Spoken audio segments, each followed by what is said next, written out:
France में corona की 5वीं लहर दस्तक दे चुकी है। रूस के अस्पतालों में इतने गंभीर मरीज हैं कि ऑक्सीजन की किल्लत हो गई है।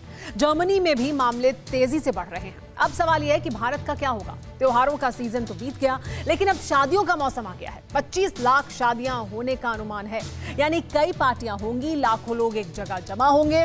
उधर चीन से भी बहुत बुरी खबर है। कोरोना से मुक्त हो चुका इजराइल भी दहशत में है। दावा किया जा रहा है कि कोरोना से बचने के लिए इजराइल के पीएम को बंकर में छिपना पड़ा है।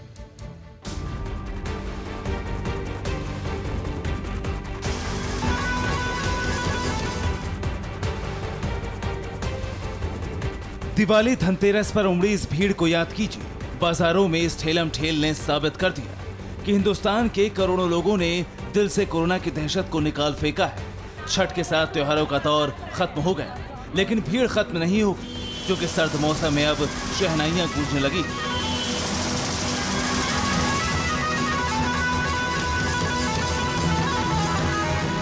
भीड़ का दौर खत्म होने वाला है। कोरोना को भुलाकर हिंदुस्तान एक नई रफ्तार पकड़ चुका है। लेकिन कोरोना से पूरी तरह मुक्त हो चुके देश में क्या चल रहा है, ये जानकर आप हैरान रह जाएंगे।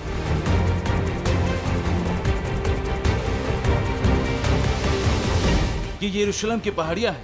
इन्हीं पहाड़ियों के नीचे है इजराइल का एक सीक्रेट ठिकाना।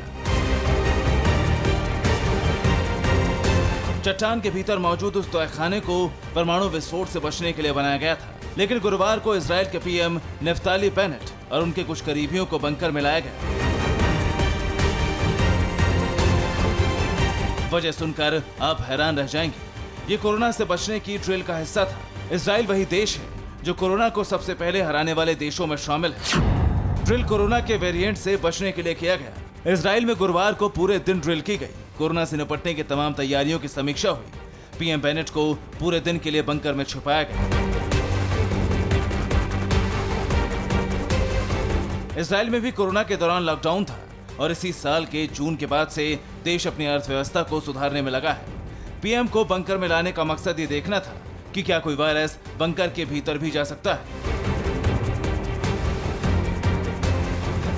पिछले साल भी इजराइल ने ये टेस्ट किया था। ड्रिल के दौरान बड़ी तादाद में लोगों का सामूहिक टेस्ट कराया गया। कोरोना संक्रमण फैलने की वजह से अस्पतालों में कैसी व्यवस्था होगी, लोगों को इलाज कैसे मिलेगा, सड़कों पर कर्फ्यू कैसे लागू होगा, इजराइल ऐसी तैयारियां क्यों कर रहा है, ये भी समझ लीजिए।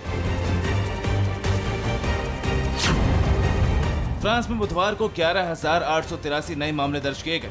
फ्रांस में हर दिन नए मामलों का आंकड़ा 10,000 के पार है। जर्मनी में गुरुवार को रिकॉर्ड 50,156 नए मामले सामने आए। रूस में बुधवार को 38,058 मामले सामने आए। एक और बड़ी वजह है और वो कोरोना का सबसे बड़ा गुनहगार चीन है। पूरी दुनिया जानते है कि चीन कोरोना को लेकर कभी सच नहीं बताता, लेकिन हालात से अंदाजा हो रहा है कि चीन में कोरोना बहुत तेजी के साथ फैलने लगा है।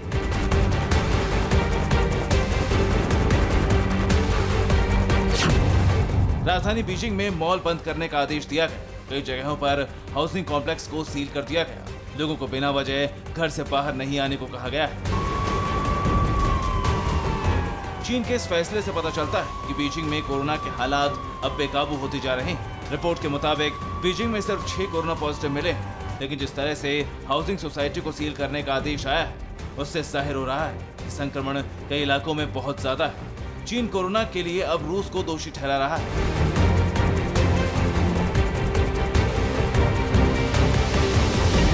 चीन के राष्ट्रीय स्वास्थ्य आयोग का दावा है कि चीन में दूसरे देशों से आने वाले लोग संक्रमित हैं। चीन में अब रूस से सटे हुए शहरों में कोरोना संक्रमितों के बारे में जानकारी देने के लिए इनाम का ऐलान किया गया है।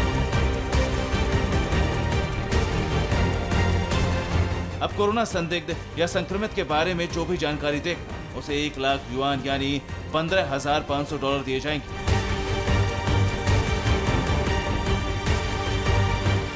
इनाम की रकम से आपको अंदाजा हो रहा होगा कि चीन कोरोना से कितनी दहशत में है और संक्रमण रोकने के लिए कुछ भी करने को तैयार है। चीन ने कोरोना वैक्सीन बनाने के बाद खुद को कोरोना मुक्त देश घोषित कर दिया था, लेकिन चाइनीज वैक्सीन कितनी असरदार है, इसका पता भी अब दुनिया को चल चुका है।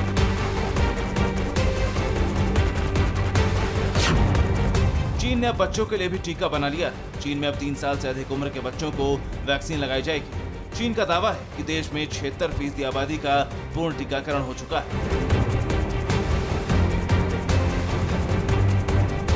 तमाम देशों में पाबंदियों और त्रासदी का दौर लौट रहा है, लेकिन हिंदुस्तान में अब धूम धड़ाके के साथ दावतों का दौर चलने वाला है। 2 साल से खाली पड़े बैंक्वेट हॉल और पंडालों में रौनक लौटने वाली।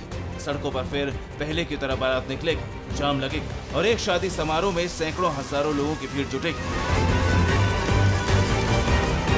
शनिवार 14 नवंबर से ही शादियों का सीजन शुरू हो रहा है। अगले 1 महीने तक शानदार शादियों का आयोजन होने वाला है।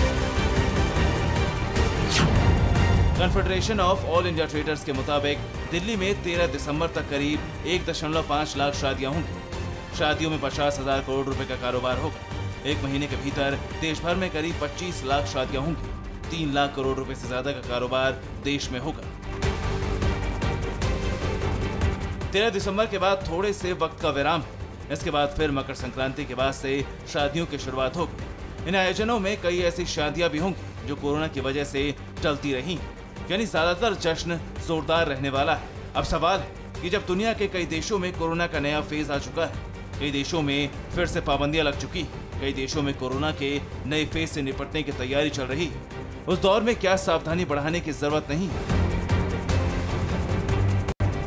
अर्थव्यवस्था को पटरी पर लाने के लिए सरकार सख्ती नहीं कर रही, इसलिए अब देश के हर नागरिक का ये फर्ज है कि वो कोरोना से खुद को बचाए रखने का उपाय खुद करे।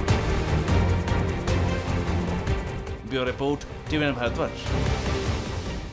अड़ी सोमवार से शुक्रवार शाम 6 बजे सिर्फ टीवी9 भारतवर्ष पर।